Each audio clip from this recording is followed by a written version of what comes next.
नमस्कार दोस्तों, मेरे चैनल में आप सभी का फिर से स्वागत है। दोस्तों, मेरे पास कॉल्स आ रहे हैं, मैसेज आ रहे हैं, वैद जी हमें कोई ऐसा नुस्खा बताइए जिन लोगों का पेट खराब रहता है वो ठीक रह सके। ज्यादातर लोग क्या है कि ये समस्या में रहते हैं, ये कंफ्यूजन में रहते हैं कि इनकी जो समस्या है नाभि की रहती है। नाभि ऊपर नीचे लेफ्ट या राइट साइड में कहीं ना कहीं फंसी रहती है। अब दोस्तों, ये जो नाभि है ज्यादातर लोगों के ऊपर 2 इंच ऊपर या 1 इंच ऊपर यहाँ खिसक जाती है। इसमें क्या होता है, या तो गैस की समस्या, पेट में दर्द रहना और हवा जो है घूमते रहना, दर्द कहीं कहीं इधर हो रहा है, कहीं इधर हो रहा है, कहीं सिर में चढ़ रहा है। ज्यादातर ये महिलाओं को परेशान कर रहा है। तो नाभि की जो समस्या रहती है, ऊपर को यदि ये फंस जाती है तो उस समय लोग जो है ज्यादातर है वात रोग से परेशान रहते हैं, यानी कि हवा से। खाना खाते ही गैस बनना, पेट गुब्बारे की तरह फूल जाना। और दोस्तों, ये यदि लंबे समय तक ये परेशानी बनी रहे, नाभि ऊपर ही फंसी रहे, तो इसमें क्या है कि इन्फेक्शन टाइप का बना रहता है। इन्फेक्शन ऐसा कि आप कुछ भी खाओगे पियोगे तो वो जो है शरीर पर नहीं लगेगा। पहली बात तो भूख नहीं लगेगी। यदि आपने जबरदस्ती खा भी लिया तो वो पचेगा नहीं। अब दोस्तों, कई बड़े बड़े डॉक्टरों के पास जाओगे तो वो जो है इसका इलाज ये कहते हैं कि ये तो आईबीएस है, परहेज से रहिए और दवाइयाँ खाते रहिए। लेकिन हमारे यहाँ ऐसा नहीं है। आपको मात्र महीने 2 महीने में ही इस रोग से छुटकारा दिला देंगे। और यदि कुछ बंदे ऐसे भी होते हैं कि हमें तो पहले रिजल्ट चाहिए, उसके बाद दवाइयाँ लेंगे। तो दोस्तों, हम छोटी सी क्लिप लगा दे रहे हैं, मात्र 5 से 10 मिनट एक्सरसाइज कराइए और हमने ऑयल लगाया है।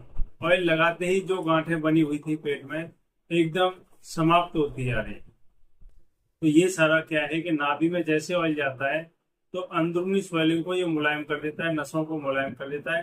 नाभि फिर अपने आप अपनी जगह पर आ जाती है। और कुछ समय बाद ही, यानी घंटे 2 घंटे बाद ही, जो हम आयुर्वेदिक जड़ी बूटियों से बनी दवाइयाँ एक पुड़िया देते हैं, तो कुछ समय बाद ही भूख लगने लगती है। और भूख ऐसी लगती है कि आप ये कहोगे कि तुरंत खाना चाहिए। और वो फिर पचता भी है। फिर आपका जो मल जो है, जैसे किसी किसी का फटा सा आ रहा है, किसी किसी का मल डोरे की तरह आ रहा है, किसी का मल पतला आ रहा है, ऐसी समस्याएं जैसे रहती हैं। तो ये सारी जो सिम्टम्स में वो जो है पेट खराब होने के रहते हैं। अब दोस्तों, बहुत लंबे समय से दवाई खाते आ रहे हो। आपने दवा जो है गैस की शुरू करी थी, फिर लीवर की शुरू हो गई, फिर आपकी किडनी की भी शुरू हो गई, हार्ट की बीमारी भी शुरू हो गई, फिर आगे जाके बवासीर भी हो गया, आंखें भी कमजोर होने लग गई, सबकी दवाइयां चल रही हैं। तो ये सारी समस्या क्या होती है कि कहीं भी आप जब दवा लेने जाते हो गैस की, तो वो गैस की दवा जो है इतनी पावर की रहती है कि वो फिर धीरे धीरे आपके और भी अंगों को डैमेज कर देती है। कुछ समय आपको लगेगा, कुछ समय के लिए, कि हाँ अच्छा कार्य हो रहा है, अच्छी दवाइयां चल रही हैं। 1 साल खाओगे या 6 महीने खाओगे, 6 महीने बाद फिर आपको पता लगेगा कि आपका लीवर भी फैटी हो गया है। फिर लीवर की दवाई खाओगे, लीवर के साथ साथ फिर किडनी भी आपकी डैमेज हो गई है। फिर किडनी की दवाई खाइए, किडनी की दवा खाते खाते आपका जो है हार्ट भी समस्या में आ जाएगा। अब हार्ट की भी दवाई चल रही है। अब कुछ समय बाद पता लग रहा है कि आंखें भी आपकी चश्मा चढ़ गया है।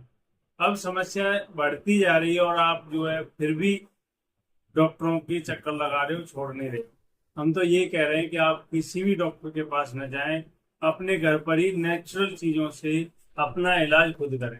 जैसे कि हमारे यहाँ कलौंजी हो गई, मेथी दाना है, सौंफ है, तुम्हारी घिया तोरई पालक है, और बहुत सारी चीजें हैं। अभी देखिए चौमासे में पुनर्नवा है, पुनर्नवा की सब्जी बना करके खाइए। ये हमारी किडनी के लिए बहुत है, बॉडी की शुद्धिकरण के लिए बहुत अच्छा रहता है। और दोस्तों, न जाने कितने जड़ी बूटियां पेड़ पौधे हमारी प्रकृति ने हमारे लिए बना रखे हैं।